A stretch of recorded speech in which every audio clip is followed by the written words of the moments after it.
Welcome sa The Lifestyle Pinas. Magluluto tayo ngayon ng sweet and sour tilapia.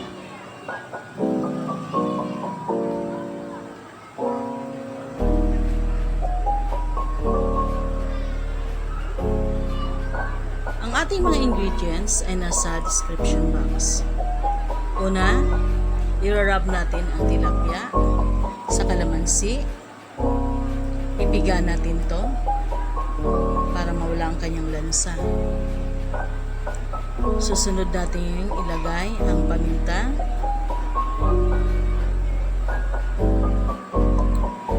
and then yung kanyang garlic powder,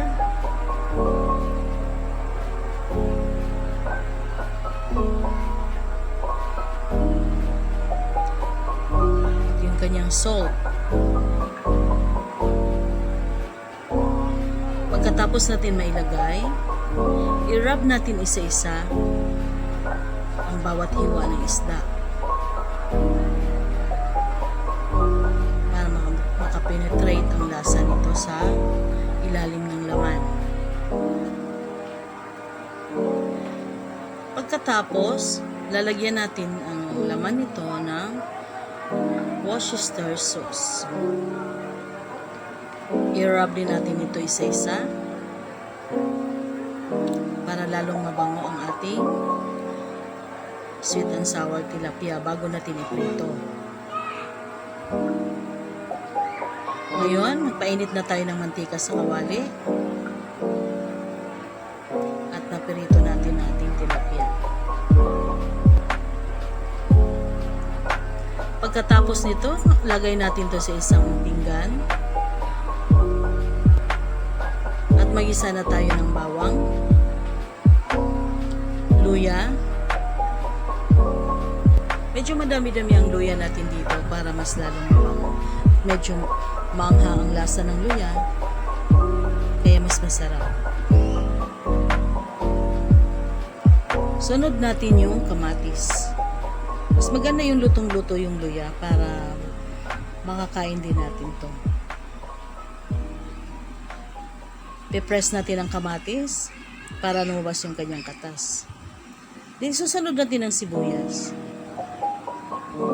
Takpan natin to para maluto yung kamatis at malutong maigi ang mga ingredients. Saka natin ilagay yung carrots. Sinadyo kong ipahuli ang carrots dahil mas masarap pag crunchy yung carrots pag kinain natin.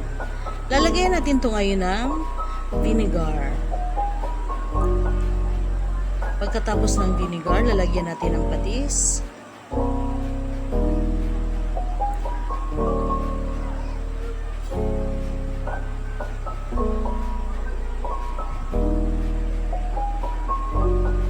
At isunod natin ang brown sugar.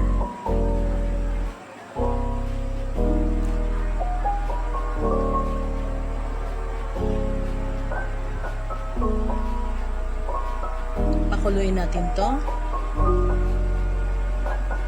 Pagkatapos, lalagyan natin ng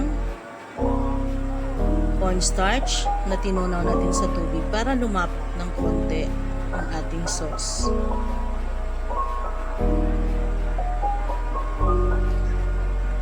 Ngayon, lagyan na natin ang paminta.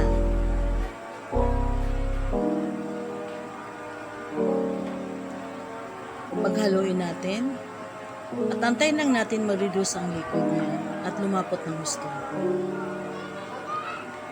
Pag ready na, pwede na natin ilagay ang ating sauce. Paibabaw natin sa ating fried na tilapia.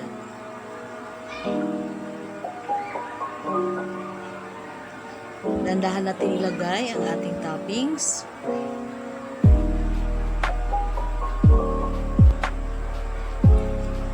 Ibubuhos natin ang natitirang sauce sa ibabaw nito.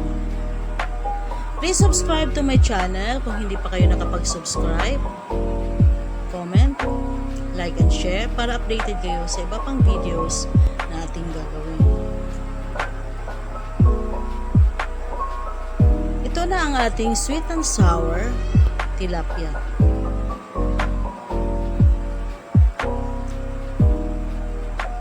Sana magustuhan nyo to.